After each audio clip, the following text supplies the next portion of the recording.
தேடி சோறு தினத்தென்று பல சின்னஞ்சிறு கதைகள் பேசி மனம் மாடி துன்பம் மிக உழன்று பிறர் வாட பல செயல்கள் செய்து நிறை கூடி கிளப்பருவம் எய்தி கிரையென கூற்று என்பின் பல வேடிக்கை மனிதரை போல் நான் வியல்வேன் என்று நினைத்தாயோ என்ற பாரதியின் உணர்ச்சி மிகுந்த வரிகளுக்கிணங்க இன்று உணர்ச்சி பொங்க பெற்றோர்கள் இங்கு கூடியிருப்பது மிக்க மகிழ்ச்சி இருக்கிறது.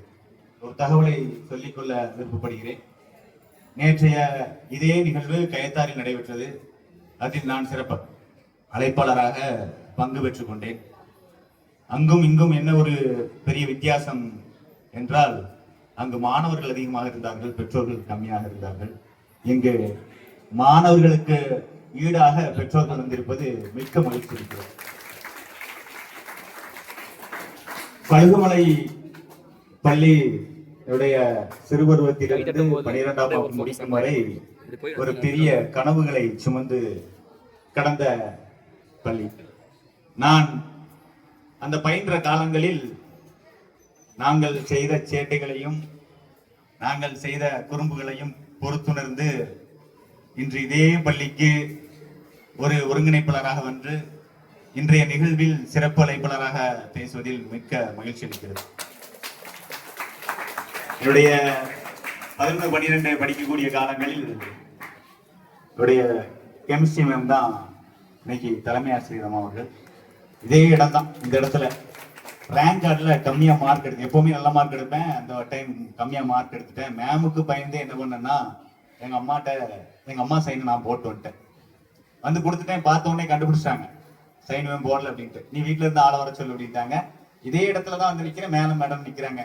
எங்கள் அம்மாட்ட வரும்போதே சொல்கிறேன், ஏம்மா போன உடனே கேட்கக்கூடிய கேள்வி சைன் நீங்கள் போட்டிங்களான்னு தான் கேட்கும், ஆமான்னு சொல்லிருங்க அப்படின்னு கூப்பிட்டு வந்திருக்கேன்.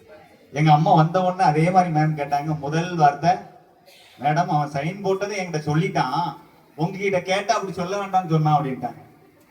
அன்னைக்கு என்னை திட்டிய அந்த சொற்கள் இன்றைய இந்த நிகழ்வில் என்னை பாராட்டுகிறது என்பது என்கிறது வந்து எனக்கு ரொம்ப ரொம்ப சந்தோஷமா இருக்கு.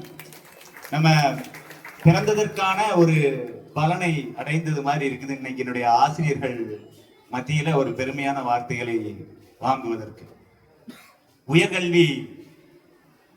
உயர்கல்வியே எங்கள் இலக்கு. முக்கியமான ஒரு நிகழ்வு. எப்படியான ஒரு நிகழ்வு அப்படின்னா, வாழ்க்கையினுடைய தகுதியினை இங்க உருவாக்குறோம்.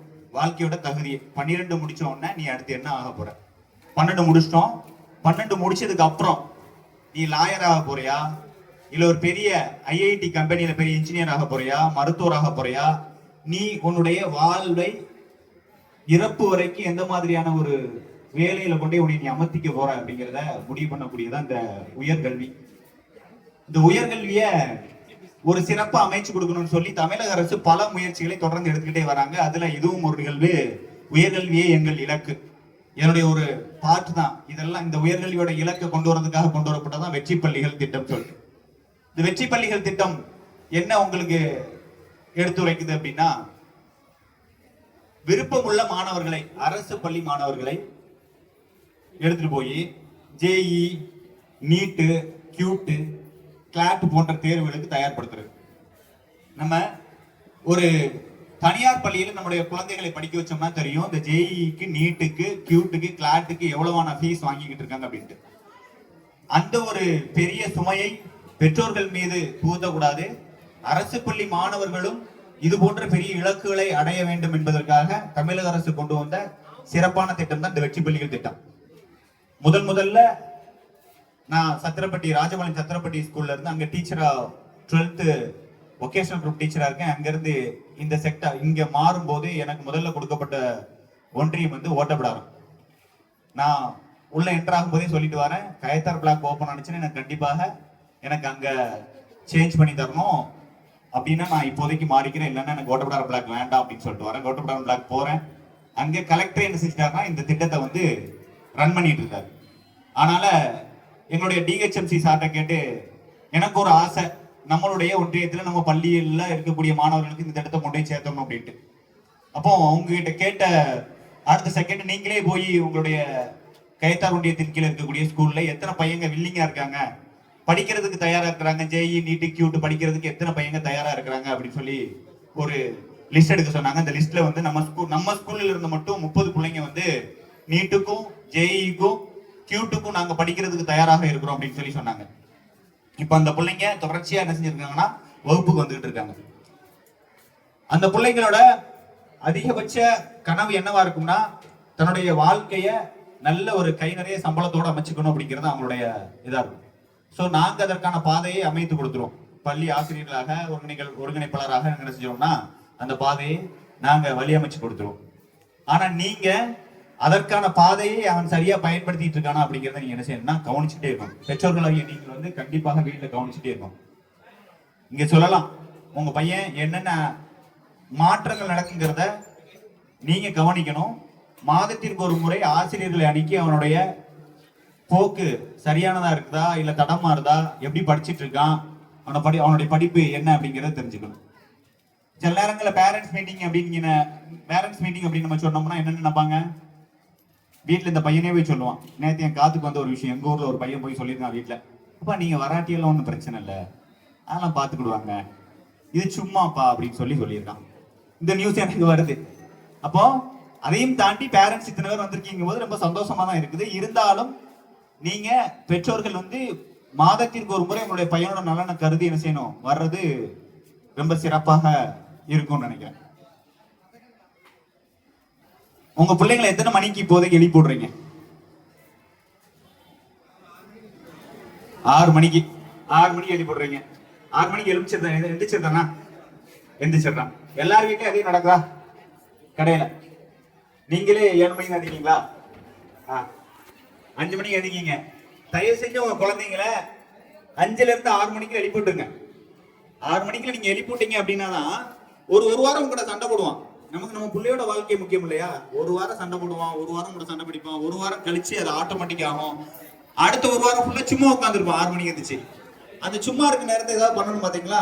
அந்த 2 வாரம் கழிச்சதுக்கு அப்புறமா அதுக்கப்புறம் புக் எடுத்து படுறான்னு சொல்லுங்க. எடுத்த அன்னைக்கு எழுப்பிட்ட அன்னைக்கு என்ன செஞ்சிடக்கூடாது, புக்கை படுறாங்கன்னா என்னடா பள்ளிக்கூடத்துல போய் புக்குங்கிறாங்க அந்த மாதிரி ஃபீல் பண்ணிட்டோம். அதனால அந்த பழக்கத்தை முதல்ல கொண்டு வரதுக்காக முயற்சி பண்ணுங்க. முடி வைக்கிறது, ட்ரெஸ் போடுறது எல்லாம் ரொம்ப கவனம் செலுத்துங்க. சரியா? ஒரு மாணவனுடைய ஒழுக்கத்தை அவனை பார்த்தோம்னா நான் பேஸ் தான் காட்டிக்கும். அப்படியே நம்ம சுற்றி வச்சுட்டு நல்லா இருக்கு.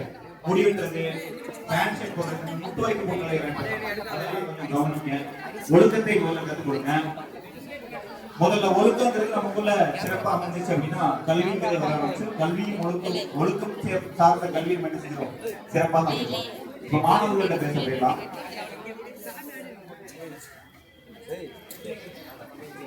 புத்தகத்தை ஓபன் பண்ணுவீங்க. காலையில ஓபன் பண்ணணும், அந்த புத்தகம் உங்ககிட்ட கேட்கும். நீ உன்னைய பார்த்து கேட்கும், நீ என்ன ஜெயிச்சிருவ, நீ படிச்சிருவ, படிச்சுதான் பாரு அப்படின்னு. நீ என்ன செய்வ, புக்கே அப்படி கேட்டுருச்சுன்னு சொல்லி மூடி வச்சு படுத்து உறங்கிடும். அப்படிதான் நடக்குதா இல்லையா? பசங்க நான் பதில் சொல்லுங்கடா, நடக்குதா? புத்தகத்தை ஓபன் பண்ணணும், உறக்கம் வருதா? உறக்கம் வர்ற வரைக்கும் புத்தகம் உங்களை என்ன செஞ்சுட்டு இருக்கோம், ஜெயிச்சுக்கிட்டே தான் இருக்கும். நீங்க என்னைக்கு நம்மளோட பெரிய விஷயமா அந்த புத்தகத்தை படிக்கிறது நீங்க நினைக்கிறீங்களோ அன்னைக்கு நீங்க புத்தகத்தை ஜெயிச்சிருவீங்க. நீங்க என்னைக்கு புத்தகத்தை ஜெயிக்கிறீங்களோ உங்களுடைய வாழ்க்கையானது சிறப்பாக அமையறதுக்கான ஒரு வாய்ப்பு இருக்கு. உசைன் போல்ட் இருக்காங்க. உசைன் போல்ட் தெரியுமா? யாரு? ஒரு அத்லட், அப்படிதானே? 100 மீட்டர்ல பெரிய ஒரு சாதனையை பண்ண ஒரு அத்லட். ஃபர்ஸ்ட் அவரு ரேஸ்ல உட்காரும் போது கன் ஷூட் பண்றதுக்கு முன்னாடி என்ன செஞ்சாருன்னா அவருடைய ரன்னிங் ரேஸ் ஆரம்பிச்சிடறாரு. தோல்வி அடையில டிஸ்குவாலிஃபை ஆகுதார். தோல்வி அடையில டிஸ்குவாலிஃபை. ஒரு போட்டியில கலந்துக்கிட்டு தோத்து போறது பெரிய வெற்றி. ஆனா அந்த போட்டியில நீ கலந்துக்கிறதுக்கு தகுதியான ஆளே கிடையாதுன்னு சொல்லி ஒதுக்குறது ஒரு விஷயம். அப்படி டிஸ்குவாலிஃபை பண்ணிடுறாங்க. அவன் தன்னுடைய அத்தனை வருட பயிற்சியையும் வெறுத்து அந்த கிரவுண்ட்ல டிஷர்ட்டை கழட்டி தூர எறிஞ்சிட்டு ரொம்ப வெறுப்போட போறான். அடுத்த 1 வருடம் கழித்து அதே 100 மீட்டர் அத்லெட்ல என்ன செய்யறான், ஓடுறதுக்கு தயாராகிறான். 10 செகண்டுக்குள்ள அந்த 100 மீட்டர் ஓடியாச்சு அப்படின்னா பிளட் வெசல்ஸ் எல்லாம் நரம்பு எல்லாம் வெடிச்சிடும் அப்படின்னு சொல்லுவாங்க. ஆனா அவனுடைய இலக்கை பூர்த்தி செய்து ஒரு பெரிய மின்னல் வேக மனிதன் என பெருமையை வாங்கியது 9.58 செகண்ட்ல ஓடி என்ன செஞ்சான், அந்த ஒரு பெரிய சாதனையை நிகழ்த்தி மின்னல் வேக மனிதன் அப்படின்னு சொல்லி ஜமைக்காவுக்கு பெரிய ஒரு விஷயத்தை ஏற்படுத்தி வச்சான். நீங்க உங்களுடைய வாழ்க்கையில இலக்கு அப்படிங்கிற ஒண்ண தீர்மானிக்காம இருந்தீங்கன்னா உங்களுடைய வாழ்க்கை என்னைக்குமே ஜெயிக்காது. என்ன ஆக போறோம்ங்கிறது இப்ப என்ன செஞ்சிடணும், மனசுக்குள்ள உங்களுக்குள்ள பதிஞ்சிருக்கணும். டாக்டர் ஆக போறியா, இன்ஜினியர் ஆக போறியா, என்னவாக போற, உனக்கு என்ன பிடிக்கும்? சார் ஒண்ணுமே இல்லை சார், எப்ப பார்த்தாலும் என் பையன் பெயிண்டிங்னே இருக்கிறான், பெயிண்ட் பண்ணிக்கிட்டே இருக்கிறான். நான் என்ன சொல்றேன், பெயிண்ட் பண்றான், அதுல அவன் வளரட்டும், பிரச்சனை இல்லை. ஆனா அவன் எந்த உயரத்துக்கு போறான் அதுல அப்படிங்கறத விஷயம். அவனுக்கான சிறந்த தனித்திறமைகளை ஊக்கப்படுத்துங்க. வீட்டுல ரொம்ப கவனம் செலுத்துங்க பசங்க கிட்ட. தயவு செய்து பெற்றோர்கள் பசங்களுக்கு பிடிக்காத விஷயங்களை வீட்டுல பண்ணாதீங்க. அவங்க உங்களை பார்த்து வளருவாங்க, உங்களை பார்த்து கண்டினியூ பண்ணுவாங்க. இந்த மாதிரியான விஷயங்கள்லாம் தவிர்த்துக்கிட்டு பெற்றோர்கள் கூட இருந்தீங்க அப்படின்னா அவங்களுடைய உயர்கல்வியானது ரொம்ப சிறப்பாக அமையும் அப்படின்னு நான் சொல்லிக்கிறேன். அதுபோக வரக்கூடிய காலங்கள்ல உங்களுக்கான மாணவர்களுக்கான உங்க குழந்தைங்களுக்கான திட்டங்களை, உயர்கல்வி திட்டங்களை அரசானது தொடர்ந்து முன்னெடுத்து வச்சுக்கிட்டே இருக்குது. அந்த முன்னெடுத்து வைக்கக்கூடிய அந்த திட்டங்கள் வாயிலாக பல கல்வி கடன் கிடைக்குது. ரொம்ப ரொம்ப விஷயங்கள், புதுமை பெண் திட்டம், அப்புறம் ஆண்களுக்கான பசங்களுக்கான காலேஜஸ் போனோம்னா 1000 rupees 1000 ரூபாய் கொடுக்கக்கூடிய திட்டம் சொல்லி அரசாங்கம் தொடர்ச்சியாக வேலைகளை பண்ணிக்கிட்டே இருக்கிறாங்க. நீங்க முழு மனதோடு உங்க பசங்களுக்கு இந்த 2 வருஷம் 11th முடிச்சிட்டான்னு 12th மட்டும் கொஞ்சம் சப்போர்ட்டா இருந்து நீங்க கொஞ்சம் அவங்களோட அவங்க குழந்தைங்க வாழ்க்கையை சிறப்பாக அமைச்சு கொடுக்கறதுக்கு நீங்க கொஞ்சம் பசங்களுக்கு ஒத்துழைப்பு பண்ணீங்க அப்படின்னா அவங்களுடைய வாழ்க்கை சிறப்பானதாக அமையும் என கூறிக்கொண்டு, எனக்கு இந்த பெரிய வாய்ப்பினை கொடுத்த என்னுடைய ஆசிரியர், என்னுடைய தலைமை ஆசிரியர், என்னுடைய குரு அம்மா தலைமை ஆசிரியர் அவர்களுக்கும், என்னுடைய இருபால் ஆசிரியர் பெருமக்களுக்கும், எனக்கு இப்போ வெற்றி பள்ளிகள்ல ஃபர்ஸ்ட் ஸ்கூல் கிளாஸ் எடுக்கிறதுக்கு டீச்சர் செலக்ட் பண்ணா முதல்ல நான் செலக்ட் பண்றது கழுகுமலையை தான் எடுப்பேன். அப்படி தங்க மாதிரி டீச்சர்ஸ் எல்லாம் ஃபோன் பண்ணோன்னே சரி சார் வந்துடுறேன் சார் பாங்க, எனக்கு வேலை இருக்குன்னு சொல்லவே மாட்டாங்க. அது எனக்கு ரொம்ப பிடிக்கும் இந்த ஸ்கூல்ல. அது என்ன பாண்டிங் தெரியல. டீச்சர்ஸ்க்கும் எனக்கு மறுபடியும் மீண்டும் ஒரு நன்றியை தெரிவித்துக் கொண்டு இப்பெரிய வாய்ப்பினை வழங்கி அனைவருக்கும் நன்றி கூறி விடைபெறுகிறேன்.